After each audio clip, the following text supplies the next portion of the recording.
Salut, moi c'est Leslie ou Libébule. Je fais de la polymère depuis 2015 et sur ma chaîne tu trouveras des tas de tutos créatifs. Si tu veux t'améliorer encore plus, tu peux toujours devenir une bulle en cliquant sur le bouton s'abonner puis rejoindre. Et sur ma boutique, tu pourras aussi trouver tout un tas d'outils pour ton atelier conçus et fabriqués par moi-même. Sur ce, je te laisse avec ce tuto en espérant que tu n'oublies pas de le liker et de le commenter. Bonjour à tous et bienvenue dans cette nouvelle vidéo. Aujourd'hui, on va essayer quelque chose de nouveau et pour ça, on va d'abord utiliser de la pâte cernite translucide et je vais en prendre une toute petite part. Je vais ensuite étaler cette pâte au cran 4 de ma machine et je vais ensuite y ajouter un petit peu de couleur. Et quand je dis un petit peu, c'est vraiment un tout petit peu. C'est-à-dire que je vais prendre 1 gramme de pâte de couleur pour pouvoir colorer ma pâte translucide. Ici, j'ai pris 3 couleurs différentes, mais vous pouvez très bien en prendre que 2 ou qu'une ou plusieurs et ensuite on va faire un dégradé.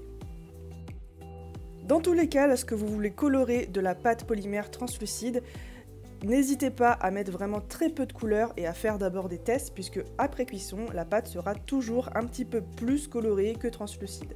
Donc faites attention à ça. Comme vous voyez ici, il y a vraiment très peu de pâte colorée. Je vais aussi ajouter l'ingrédient secret, c'est-à-dire du poivre gris moulu. N'hésitez pas à utiliser vraiment un poivre très fin. Et c'est ça en fait qui va faire tous les petits points noirs dans notre création à la fin. Comme tout le monde, ou plus ou moins tout le monde, a du poivre chez soi, je pense que vous pouvez largement reproduire cet effet chez vous, et avec d'autres couleurs, et avec votre propre style bien évidemment. On va ensuite faire notre dégradé au cran 4 de la machine à pâte. Je vais le laisser s'étendre tranquillement dans la machine sans mettre le petit paquet de pâte que je mets d'habitude pour bloquer un petit peu le dégradé. Et je vais essayer de mélanger un maximum les couleurs en faisant un dégradé qui est parfois pas droit. Je vais juste le mettre un petit peu en diagonale pour que les couleurs se croisent et que ça fasse un dégradé qui soit joli à la fin.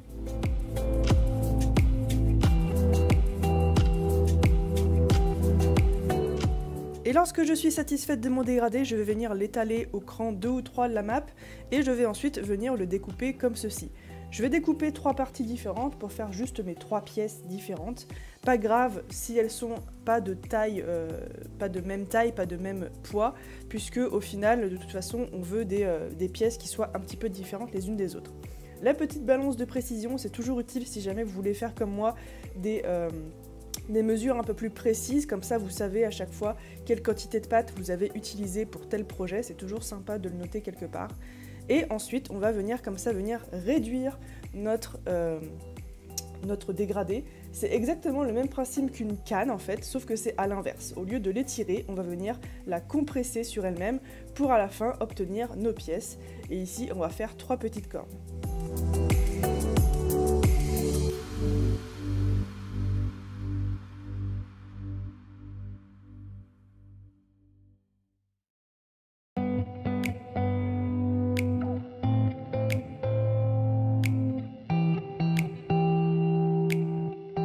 Si jamais vous voulez poncer, illustrer ces pièces, c'est assez utile puisque ici on a de la pâte translucide, ça rend toujours mieux quand c'est poncé, illustré.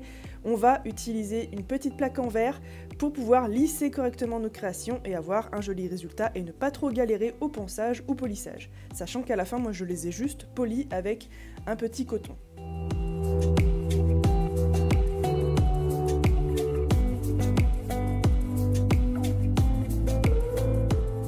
Je nettoie tout ça, je fais en sorte que tout soit bien lisse et ensuite je vais venir mettre tout ça sur mon support de cuisson. C'est totalement optionnel, vous pouvez aussi les faire cuire à plat, mais ici j'avais ça sous la main, c'est des verres à montre et du coup je m'en sers comme support de cuisson quand je veux quelque chose de très légèrement courbé et évidemment je passe tout ça au four. Je vais ensuite venir m'occuper des perles intercalaires, j'avais envie de faire quelque chose d'assez neutre, du coup j'ai choisi uniquement du blanc et du translucide pour rappeler un petit peu la translucidité de nos pièces principales. Je vais les étaler au cran 1 de la machine à pâte, au cran le plus épais et je vais faire une espèce de quadrillage. Alors je ne suis pas la plus douée pour faire ce type d'effet et surtout ici j'avais envie de faire quelque chose de très vite fait. Donc du coup, n'hésitez pas à faire ça un peu mieux que moi.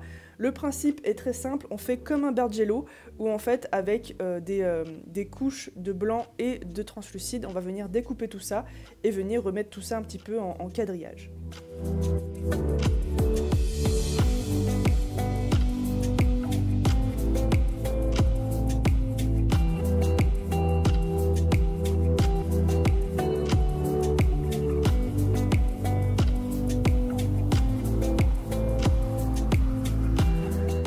Lorsque j'ai un semblant de quadrillage, je vais ensuite découper des parts égales et je vais en faire des petites perles. Pour ça, je vais juste les rouler sur elles-mêmes, comme ceci, et ensuite je vais venir prendre ma plaque en verre et les aplatir pour qu'elles aient à peu près toutes la même épaisseur. Et du coup, ça va nous donner ensuite des très jolies perles qui seront légèrement quadrillées.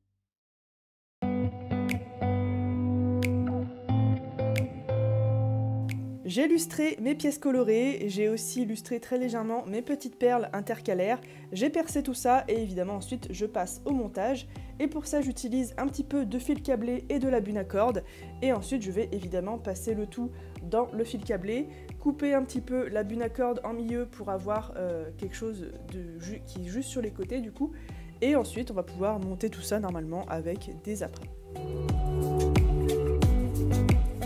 J'ai d'abord mis de la bune à corde très fine, mais comme les pièces sont assez mastoc, du coup ça n'allait pas du tout. Du coup j'ai changé à la fin pour mettre la bune à corde que je mets d'habitude, c'est-à-dire celle qui fait 3 ou 4 mm, je ne sais plus. Mais en tout cas ça rend beaucoup mieux. Dans tous les cas pour le montage, si jamais vous avez des doutes, n'hésitez pas à tout simplement utiliser le fil câblé naturellement, juste le fil câblé. Ça rend aussi super bien et le fil câblé a cet avantage d'avoir cet arrondi naturel, du coup il rendra très bien. Et surtout il sera solide. Et le fil câblé, si je ne me trompe pas, ce n'est pas le genre de fil qui va venir verdir votre cou ou qui va un petit peu passer avec le temps. C'est en temps normal des choses qui sont très solides et qui surtout sont très durables dans le temps et qui peuvent être portées par tout le monde.